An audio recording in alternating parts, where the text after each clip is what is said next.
আসসালামু আলাইকুম। আজকে শেয়ার করছি একটা কুকিজ রেসিপি, আর এটা হচ্ছে চকলেট চিপস কুকিজ।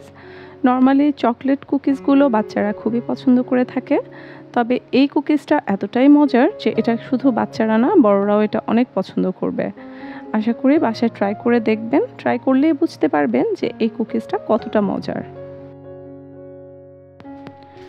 প্রথমে একটা বোলে ড্রাই ইনগ্রিডিয়েন্টসগুলো মিশিয়ে নিচ্ছি। এখানে আমি হাফ কাপের মতো ময়দা নিয়েছি। এই কুকিজটা বানাতে প্রায় 1 কাপের মতো ময়দা লাগবে।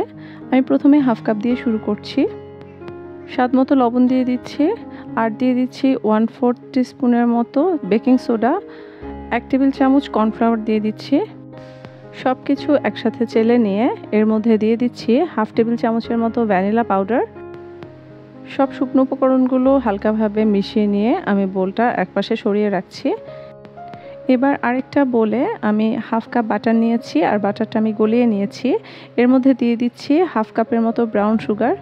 এই কুকিজে ব্রাউন সুগার অবশ্যই ব্যবহার করতে হবে, কারণ এই কুকিজের একটা ফ্লেভার আছে যেটা ব্রাউন সুগার ছাড়া কখনোই আসবে না, তাই অবশ্যই ব্রাউন সুগারটা ব্যবহার করতে হবে। আর যে কোনো সুপার শপে ব্রাউন সুগারটা পেয়ে যাবেন। ব্রাউন সুগার আর বাটার খুব ভালোভাবে মিশিয়ে নিয়ে এর মধ্যে আমি একটা ডিম দিয়ে দিচ্ছি, আর ডিমটা অবশ্যই রুম টেম্পারেচারে হতে হবে। এবার ডিমটা এর সাথে ভালোভাবে মিশিয়ে নিতে হবে। দেখতেই পাচ্ছেন খুব মসৃণ একটা ব্যাটার হয়েছে। এরকম মসৃণ করে ব্যাটারটা রেডি করে নিয়ে এর মধ্যে দিয়ে দিচ্ছি আমি আগে থেকে রেডি করে রাখা শুকনো উপকরণ। এবার শুকনো উপকরণগুলো আস্তে আস্তে করে মিশিয়ে নিচ্ছি। শুকনো উপকরণগুলো মেশানোর পরে বুঝতে পারবেন যে এখানে আরও কতটুকু ময়দা লাগবে। আমি এর মধ্যে হাফ টিস্পুনের মতো ভ্যানিলা এসেন্স দিয়ে দিচ্ছি। এটার থিকনেসটা বুঝে এরপরে আরও হাফ কাপ ময়দা অ্যাড করবেন। আমি এখানে আরও হাফ কাপ ময়দা অ্যাড করেছি। আপনার ডিমের সাইজ যদি আরও বড় হয় তাহলে হয়তো আপনাকে আরও 2-3 চামচ ময়দা বাড়তি অ্যাড করতে হতে পারে।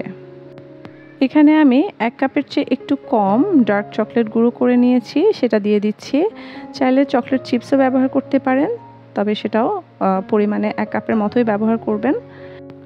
চকলেটের টুকরোগুলো পুরো ডোতে হালকা হাতে মিশিয়ে নিচ্ছি। ডো রেডি হয়ে গেছে।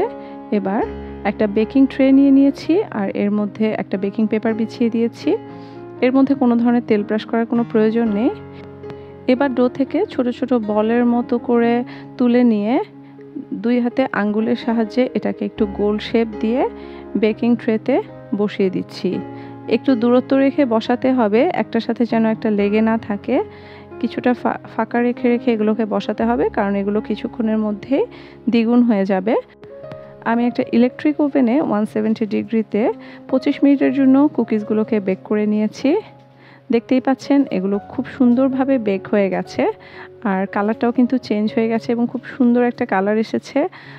প্রায় সব বাসায় বাচ্চারা কিন্তু চকলেট কুকিজ অনেক পছন্দ করে, আর বাসায় যদি এই কুকিজটা বাচ্চাদেরকে বানিয়ে খাওয়াতে পারেন তাহলে আমি নিশ্চিতভাবে বলতে পারি বাচ্চারা কিন্তু আর বাইরের চকলেট কুকিজ খেতে চাইবে না।